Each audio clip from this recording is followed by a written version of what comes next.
யார் வந்திருக்கா, எதுக்கு வராங்க, என்ன ஏது எதையும் கேட்க மாட்டோம். சென்னையில் வந்து இலவச உணவு 3 வேளையும் கொடுத்துட்ருக்காங்க. பசிச்சவங்க ஒருத்தர் கூட இங்கே வந்து சாப்பிடாம போன நாளே கிடையாது. நான் இவ்வளோ நாளாக இன்ன வரைக்கும் எனக்கு வந்து சாப்பாட்டுக்கு எந்த குறைச்சலும் கிடையாது. நல்ல சாப்பாடு, எவ்வளோ மழையானாலும் எவ்வளோ கஷ்டமாக இருந்தாலும் மக்களுக்கு வந்து உணவு கொடுக்குறாங்க. பிரபஞ்சமே நல்லா இருக்கணுங்கிறதுக்காக தான் அதை நாங்கள் பண்ணுறோம். உடனே சாப்பாடு 1 மணிக்கு ஆரம்பிக்கும். கிட்டத்தட்ட ஒரு 200லேருந்து 250 பேர் ப்ளஸ் நிறைய பேர் சாப்பிட்றாங்க. படிக்கிற பசங்க, வேலைக்கு போகிறவங்க எல்லாத்துக்கும் ஹெல்ப்ஃபுல்லாக இருக்கணும். இப்போ நீங்கள் வந்து ட்ரஸ்ட்டுக்கு உதவி பண்ணுறீங்களா? இனிமேல் தான் பண்ண போகிறேன். இது வரைக்கும் பண்ணுறேன். இன்றைக்கி தான் வந்தேன், இன்றைக்கி தான் பார்த்தேன். ரொம்ப திருப்தியாக இருக்குது. எது வேணாலும் எவ்வளோ வேணாலும் சாப்பிட்லாம். இங்கே வந்து இவ்வளோ தான் அளவுன்னு போட்டு சாப்பாடே இல்லைன்னா கூட நாங்கள் யாரையும் திரும்பி அனுப்ப மாட்டோம். உதாரணம்னு எடுத்தால் காலையில் கஞ்சி கொடுக்குறோம், மதியான உணவு, இரவு உணவு. பார்த்தீங்கன்னா நம்ம வந்து வீடியோ எடுக்கிறதுக்காக வந்து பேசிக்கிட்டு இருந்தோம். இங்கே வந்து நீங்கள் சாப்பிட்டீங்களா அப்படின்னு சொல்லிட்டு நம்மளை இங்கே முதல்ல உட்கார வச்சு இப்போ சாப்பிடாம எடுக்க விட மாட்டாங்க போல். அந்தளவுக்கு இவங்க காட்டுற அக்கறை அப்படி அந்த அளவுக்கு இருக்குது.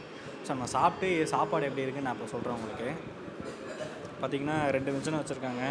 இது வந்து கேன்சர் பேஷண்ட்டுக்காக செஞ்ச வந்து அவங்க தனி சாப்பாடு ஒன்று வச்சுருக்காங்க. கேன்சர் பேஷண்ட்டுக்காக தனியாக சமைச்சா மூலிகை சாப்பாடு தனியாக வச்சுருக்காங்க.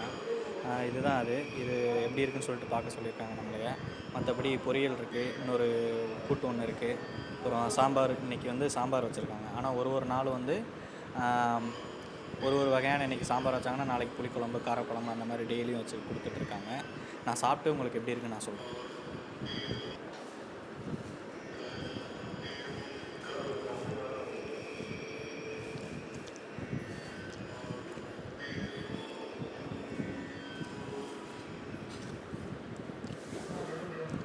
சூப்பராக இருக்குது. உண்மையிலே சூப்பராக இருக்குது. என்னென்னா நான் என் வீட்டில் சாப்பிட்றத விட இன்னும் சூப்பராக இருக்குது. ஹோட்டலில் சாப்பிட்றத விட இன்னும் சூப்பராக இருக்குது.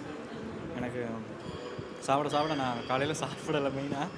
இப்போது சாப்பிடும்போது நான் நிறையா சாப்பிட்லாம் அப்படின்ற மாதிரி எனக்கு தோணுது. வணக்கம் மக்களே, நான் Vijay Bala from Eva Bytes YouTube channel. So சென்னையில் வந்து இலவச உணவு 3 வேளையும் கொடுத்துட்ருக்காங்க. அப்படின்னு நம்ம தேடி ஓடி வந்த இடம் தான் இந்த நித்திய தீபம் அறக்கட்டளை மையம். இது வந்து எங்கே இருக்குது அப்படின்னு பார்த்தீங்கன்னா சென்னை வேளச்சேரியில் இருக்குது. ஸோ இந்த ஒரு ட்ரஸ்ட்டில் வந்து கிட்டத்தட்ட ஒரு 15 வருஷமாக இந்த ஒரு சேவையை செஞ்சிட்ருக்காங்க. டெய்லியும் ஒரே உணவு கொடுத்தா சலிச்சு போயிடும் அப்படிங்கிறதுனால ஒரு வகையான உணவை டெய்லியும் கொடுத்துட்ருக்காங்க. கிட்டத்தட்ட இது வந்து ஒரு சேவையாகவே இவங்க பண்ணிக்கிட்டு இருக்காங்க. இது போக கேன்சர் பேஷண்ட்ஸுக்கும் இங்கேருந்து மூலிகை சாப்பாடை சமைச்சு தனியாக எடுத்துகிட்டு போய் ஹாஸ்பிட்டல்ஸுக்கும் கொடுத்துட்ருக்காங்க. இதை பற்றின முழு விவரத்தை நம்ம இங்கே இருக்கிறவங்கள்ட்ட நம்ம கேட்டு தெரிஞ்சுக்கலாம். வாங்க வீடியோக்குள்ளே போகலாம். தீபம் அறக்கட்டளைங்கிற ஒரு மிகப்பெரிய சமுதாய பணிகள் இருக்கக்கூடிய ஒரு தொண்டு நிறுவனத்தினுடைய நிறுவனர் அவர் முதல்ல அறிமுகப்படுத்துறதுல நான் ரொம்ப பெருமையும் இந்த வாழ்வதனுடைய புரிதலையும் நம்ம காண்றதுக்கு முக்கிய காரியகர்த்தாவாக இருக்கக்கூடிய எம் பாலகிருஷ்ணன் ஐயா அவர்களை வணங்கி வழிபட்டு அவரை நிந்திக்கிறேன். சிவாயனவர் அவர் ஒரு குடும்பம் கஷ்டப்படுறதுக்காக ஒரு ட்ரைசைக்கிளில் நான் பல இடத்துல சொல்லியிருக்கேன், கொண்டு போய் கொடுத்த அந்த நாள் தான் இந்த தீபம் அறக்கட்டளை உருவான நாள். ஸோ அந்த நாளை மறக்க முடியாது. 28 வருஷமாக இதை நடத்திட்டு வர்றாரு. எங்களுக்கெல்லாம் எல்லா வகையிலையும் எல்லா விஷயங்களிலும் தலைமை பொறுப்பாக இருந்து நடத்தி கொடுத்துட்ருக்காரு. நான் பொறுப்பாளராக இருக்கேன். பார்த்திங்கன்னா அன்னதானம்ங்கிற ஒரு விஷயத்தை நம்ம எடுத்துருவோம். ஏன்னா அதுதான் மேஜர் சப்ஜெக்ட். எங்களுக்கு வந்து முக்கிய கோலே அதுதான். அதாவது பசிக்கு உணவு. இப்போ நம்ம அன்னதானம்னு எடுத்தால் காலையில் கஞ்சி கொடுக்குறோம், மதியான உணவு, இரவு உணவு. காலையில் கஞ்சி வந்து இங்கே ப்ரிப்பேர் பண்ணுறோம். காலையில் ஒரு 6:45 வண்டியில் நம்ம போஸ்ட் ஆஃபீஸ் இருக்கு இல்லைங்களா, அந்த போஸ்ட் ஆஃபீஸுக்கிட்ட ஒரு 100 கட்டிட தொழிலாளர்கள் கொடுக்குறோம். அதே வண்டியில் அங்கே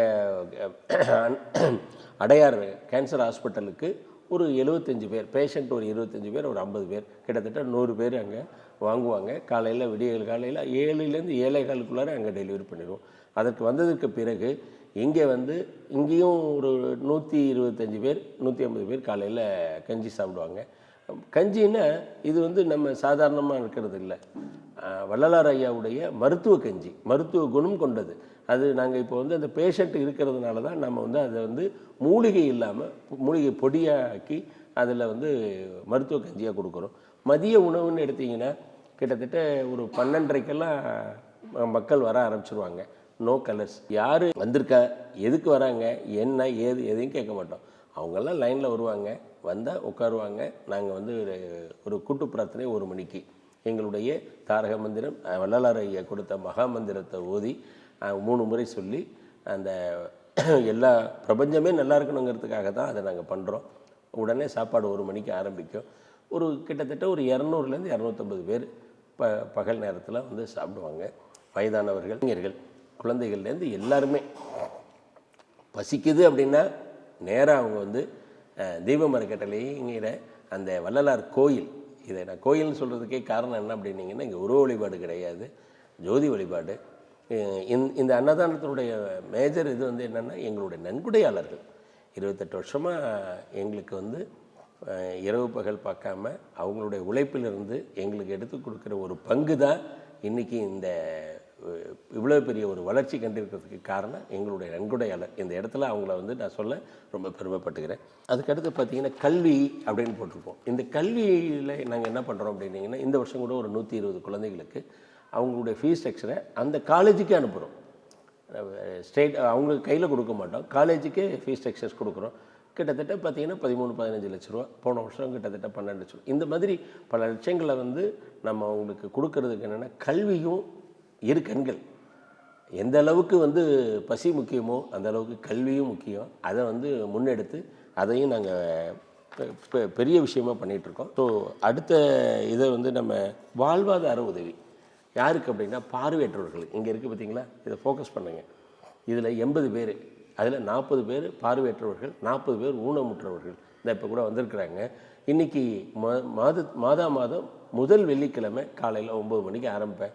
மத்தியானம் 1:30க்குள்ளார அவங்களுக்கு முழுமையான உணவும் கொடுத்து, ஒரு 10 கிலோ அரிசி, 14 வகையான மளிகை பொருள் இதை கொடுத்து அவங்கள வந்து கிட்டத்தட்ட இது ஒரு 12 வருஷமாக நடத்திக்கிட்டு இருக்கிறோம். இது வந்து முதல்ல வந்து ஒரு 25 பேர் ஆரம்பித்தோம். இப்போ வந்து 80 பேர் பண்ணுறோம். இந்த 80 பேர் இன்னும் நிறைய லிஸ்ட்டு வந்துட்டுருக்கு. அந்த அளவுக்கு நன்கொடையாளர்கள் வந்தாங்கன்னா, ஏன்னா ஒரு குடும்பத்தை ஒரு வாழ்வாதார உதவிக்கு ஒரு 10 கிலோ அரிசி இதுவும் கொடுக்குறோன்னா ஒரு 1500 ரூபா காஸ்ட்டு நமக்கு வருது ஹோல்சேலாக வாங்கும்போதே. ஏன்னா நல்ல நம்ம வந்து இப்போ அரிசின்னா நல்ல புழுங்கல் அரிசி தான் கொடுப்போம். மளிகை பொருள் எல்லாமே ஸ்டாண்டர்டான குவாலிட்டி தான் கொடுப்போம். அதனால் 1500 ரூபா வருது. இது வந்து அதிகமாகும்போது இந்த லிஸ்ட்டை இன்னும் கொஞ்சம் இன்க்ரீஸ் பண்ணுறதா இந்த வருஷம் ஒரு முடிவு பண்ணியிருக்கோம். நான் மணலி புதுநகர் திருவள்ளூர் மாவட்டத்திலேருந்து வரேன். இந்த மாதம் அந்த வந்து முதல் வெள்ளிக்கிழமை கொடுக்குற பொருள் நல்லா யூஸ் ஆகுது. எல்லா பொருளும் நல்லா இருக்குது. அரிசியும் நல்லா அருமையான தரமான அரிசி ஐயா வாங்கி தராங்க. அதுவும் நல்லா எங்களுக்கு யூஸ் ஆகுது ஐயா. ரொம்ப நன்றி, ரொம்ப நன்றி. என் பேர் மணிகண்டன். நான் ஆதம்பாக்கத்துலேருந்து வரேன். ஒய்ஃபும் மாற்றுத்திறனாளி தான். இவங்க கொடுக்குற அரிசி பருப்பு எல்லாம் தரமாக இருக்குது, நல்லா இருக்குது. எங்கள் குடும்பத்தில் இதை எல்லாம் பயன்படுறோம். தீபாரக்கட்டளைக்கு ரொம்ப நன்றி. அதேமாதிரி தீபாவளி திருநாள், தீபாவளிக்கு எடுத்திங்கன்னா நாங்கள் வந்து எல்லா முகாம் ஒரு 5000 லட்டு செஞ்சு எல்லாருக்கும் அந்த உணவு வந்து போய் சேரணுன்ட்டு எல்லா முகாம், எல்லா ஹாஸ்பிட்டல் முடிஞ்ச அளவுக்கு அன்றைக்கி 2 நாள் வந்து முழுமையாக கொண்டு போய் கொடுத்துருவோம். இது வந்து ஒரு தீபாவளியினுடைய ஒரு முக்கியமான பங்கு. அது இப்போ பார்த்திங்கன்னா நாங்கள் இங்கே மட்டும் கஞ்சி கொடுக்குறோமே, கிராமத்துலேயும் இதை கொண்டு வரணும். ஒரு 16 கிராமத்தை தேர்ந்தெடுத்து அங்கே வந்து இப்போ மதுராந்தகத்தில் பார்த்திங்கன்னா டெல்லி பாபுன்னு இருக்கார், அவருக்கு ஒரு 5000 கொடுத்து நீங்கள் கஞ்சி கொடுங்க. அது மாதிரி ஒரு 16 இடத்துல பண்ணிகிட்ருக்கோம். இன்றைக்கே அது தொடர்ந்து நடைபெறுது. அப்புறம் மெய்யூருங்கிற ஒரு கிராமத்தை தத்தெடுத்திருக்கோம். கிட்டத்தட்ட 5 வருஷமாச்சு. அது மிக தாழ்ந்த ரொம்ப மக்கள் முன்னேற்றம் இல்லாத ஒரு கிராமமாக இருந்தது. நாங்கள் போய் பண்ணதுக்கு பிறகு இப்போ வந்து கவர்மெண்ட்டே அவங்களுக்கு அந்த மக்களுக்கு, அதாவது இருளர்னு சொல்லுவாங்க, அவங்க ஃபுல்லாக அங்கே தான் இருக்காங்க. நானே நேராக போய் உணவு கொடுப்பேன், தீபாவளிக்கு இதெல்லாம் கொண்டு போய் கொடுப்பேன். அங்கே உள்ள குழந்தைகளுக்கு இந்த ஒரு 1.5 வருஷமாக மாதம் ஒவ்வொரு நாளும் 2 வேளை உணவு அந்த குழந்தைங்களுக்கு கொடுக்கறதுக்காக 60,000 ரூபா ஒரு ஃபேமிலிக்கு கொடுத்து அந்த ஃபேமிலி செஞ்சு அதை கொடுத்து டெய்லி எங்களுக்கு ஃபோட்டோ அனுப்பணும். அந்த அளவுக்கு காங்கிரீட்டாக பண்ணுறோம். இப்போ சண்டே பார்த்திங்கன்னு வைங்களேன், ஹாஸ்பிட்டலுக்கு எப்படி உணவு கொண்டு போகிறோமோ அதோட சாலையோர மக்கள் இருக்காங்களா அவங்களுக்கும் நாங்கள் உணவு கொடுக்குறோம். 200 பொட்டலம் எடுப்போம். சாலையோரத்தில் இருக்கிறவங்க அவ்வளோ பேர் சண்டே ஆனால் எங்கள் வேனை எதிர்பார்ப்பாங்க. இது ஒரு கிட்டத்தட்ட 11 வருஷம் 10 வருஷமாக பண்ணுறோம். ஏன்னா அவங்கள வந்து யார் போய் பண்ணுற வெறும் உணவு மட்டும் இல்லைங்க, ஒரு உணவோடு சேர்த்து ஒரு வாட்டர் பாட்டிலையும் கொடுப்போம். அந்த டைம் எங்களுக்கு ட்ரெஸ்ஸஸ் கொடுத்தாங்கன்னா ட்ரெஸ்ஸையும் கொடுப்போம், அவங்களுக்கு ட்ரெஸ் கொடுப்போம். ஸோ இது வந்து சாலையோர மக்களுக்கான ஒரு விஷயம். எத்தனையோ சேவைகள் இருக்குது.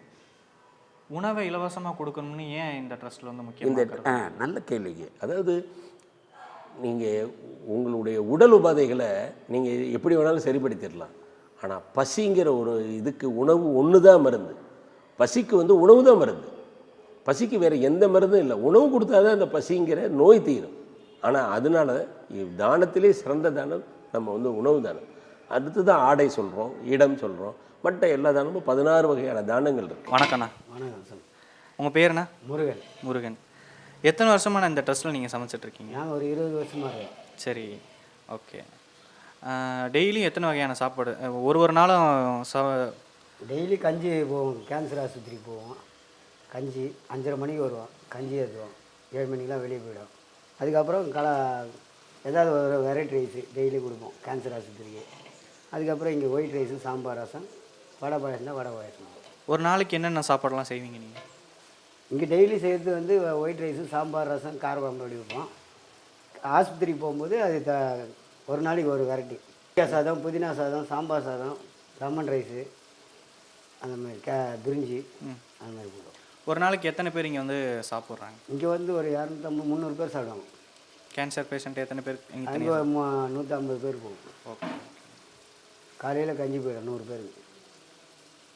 3 வேளை சாப்பாடு இங்கே இருந்து கேன்சர் பேஷண்ட் 3 வேளை சாப்பாடு. நைட்டு வந்து என்ன மாதிரியான சமையல்லாம் சமைப்பீங்க? நைட்டு வந்து வெரைட்டி ரைஸ் தான் போடுவோம். எது என்ன இருக்குது அது வியாழக்கிழமை வந்து டிஃபன் போடுவோம். வியாழக்கிழமை மட்டும்தான் டிஃபன் போடுவோம். அகோல் பாராயணம் நடக்கும். சப்பாத்தி போடுவோம், இட்லி போடுவோம். என்ன இருக்கும் கிச்சடி, பொங்கல், சாம்பார் அந்த மாதிரி. காய்கறியெல்லாம் எப்படி நீங்களே வாங்கிட்டு வரீங்களா தனியாக? மார்க்கெட்லேருந்து வரும். மார்க்கெட்லேருந்து கொடுப்பாங்க. அதை வச்சு நாங்கள் பிரித்து தரம் பார்த்து பிரித்து எடுத்துக்குவோம். இது நீங்கள் ஒரு இது சேவையாக செய்கிறீங்களா? இங்கேருந்து உங்களுக்கு சம்பளம் மாதிரி? சம்பளமாக தான். Okay okay. எத்தனை பேர் நீங்கள் சமையல்? நாங்கள் 3 பேர் இருக்கோம். 3 பேர் சமையல் வேலை பார்க்குறீங்க. மற்றவங்களாம் உதவிக்கா? உதவி பண்ணுவாங்க. எது வேணாலும் எவ்வளோ வேணாலும் சாப்பிட்லாம். இங்கே வந்து இவ்வளோ தான் அளவுன்னு போட்டு சாப்பாடே இல்லைன்னா கூட நாங்கள் யாரையும் திரும்பி அனுப்ப மாட்டோம். லேட்டாக வந்தாங்கன்னா ஒன்றும் சொல்ல முடியாது. நாங்கள் இருக்கிற வரைக்கும் யாராக இருந்தாலும் உணவு பத்தலைனால நானே கூட சமைச்சு போட்டு அனுப்பிடுவேன். ஆனால் குறை வந்து அவங்கவுங்க மனசில் தான், எங்களுக்கு கிடையாது. எங்களுக்கு பசிக்கு உணவு கொடுக்குறது அது வள்ளலாரோட கொள்கை. அதை தான் நாங்கள் பின்பற்றிட்டு வரோம். அதுதான் மெயின். எனக்கு கூட அதுதான் சார்ந்தது. இதில் வந்து எந்த கோரிக்கையோ எந்த நஷ்டம் கஷ்டம்லாம் எங்களுக்கு கிடையாது. மனசு கஷ்டப்படுற மாதிரி நாங்கள் நடந்துக்கிட்டோம் அப்படின்னு சொன்னாலும் கூட அது அவங்க மனசை பொறுத்து தான் நான் நினச்சிப்பேன். நம்ம வந்து இறைவனுக்கு தகுந்த மாதிரி செய்யணும் மனசாட்சியோட. அவரோட ஆசை பசிக்கு உணவு.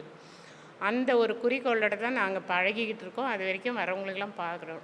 நீங்களும் பார்த்துருப்பீங்க. எங்களுக்கு ஒரே ஒரு இதுனா மற்றவங்க டொனேஷன் கொடுக்குற அந்த பொருளோ பணமோ வீணடிக்கக்கூடாது. நிறைய பேர் வராங்க, இந்த இடத்துல இப்படி செய்கிறாங்க, சிறப்பாக பண்ணுறாங்க அப்படிங்கிறவனா அந்த நம்பிக்கையை நம்ம வீணடிக்கக்கூடாது. என்னுடைய பேர் பாண்டியன் சார். சரி, இங்கே எவ்வளோ நாளாக வந்து சாப்பாடு? நான் இவ்வளோ நாளாக இன்ன வரைக்கும் எனக்கு வந்து சாப்பாட்டுக்கு எந்த குறைச்சலும் கிடையாது. நல்ல சாப்பாடு. எவ்வளோ மழையானாலும் எவ்வளோ கஷ்டமாக இருந்தாலும் மக்களுக்கு வந்து உணவு கொடுக்குறாங்க. அவங்க தான் ஆண்டவனை நினைக்கணும். நானும் அதோட சந்தோஷமாக நினைக்கிறேன். நீங்கள் ரொம்ப நாளாக இங்கே வந்து சாப்பாடு வாங்கிட்டு? ஆமாம் ஐயா, வாங்கிட்டு இருக்கேன். எந்த குறையும் கிடையாது. நல்லா திருப்தியாக எல்லாத்துக்குமே நல்ல ஒரு ஆசீர்வாதம் கொடுக்குற மாதிரி கொடுக்குறாங்க. வணக்கம் பிரதர். எவ்வளோ நாளாக இங்கே வந்து சாப்பிட்றீங்க? சாப்பாடு எப்படி இருக்குது? நான் ஒரு 3 மாதம் சாப்பிட்ருக்கேன். நான் இங்கே எக்ஸாம் படிச்சுட்டு இருக்கேன். எனக்கு இங்கே சாப்பாடு நல்லா இருக்குது, எந்த பிரச்சனையும் இல்லை. வெளியே சாப்பிட்டா உடம்புக்கு ஒத்துக்காது. இங்கே எந்த பிரச்சனையும் நல்லா இருக்குது. ப்ளஸ் நிறைய பேர் சாப்பிட்றாங்க. படிக்கிற பசங்க, வேலைக்கு போகிறவங்க எல்லாத்துக்கும் ஹெல்ப்ஃபுல்லாக இருக்குது இடம். அதோட என்ன படிச்சுக்கிட்டேன்னா நீங்கள் டிஎன்பிஎஸ்சி படிச்சுட்டு இருக்கேன். சொந்த ஊர் உங்களுக்கு தானே? நான் சொந்த ஊர் கள்ளக்குறிச்சி. நான் வெளியூர் வந்து தங்கி படிச்சுட்டு இருக்கேன். இன்றைக்கி இங்கே எந்த பிரச்சனையும் இல்லாமல் படிக்க அந்த இடம் நல்லாயிருக்கு. சாப்பாட்டுக்கும் எந்த பிரச்சனையும் இல்லை, நல்லாயிருக்கு.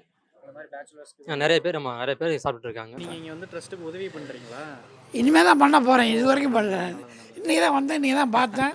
ரொம்ப திருப்தியாக இருக்குது. சரி சரி. ஏன்னா அன்னதானங்கள் ஒரு பெரிய தானங்க இருக்கிற தானத்துலேயே. பசியோடு வரணும், உட்காந்து சாப்பிட்டுட்டு வயிறு நிறைய வாய்ச்சிட்டு போகிறான் பாருங்க, அதுதான் பெரிய காரியம்.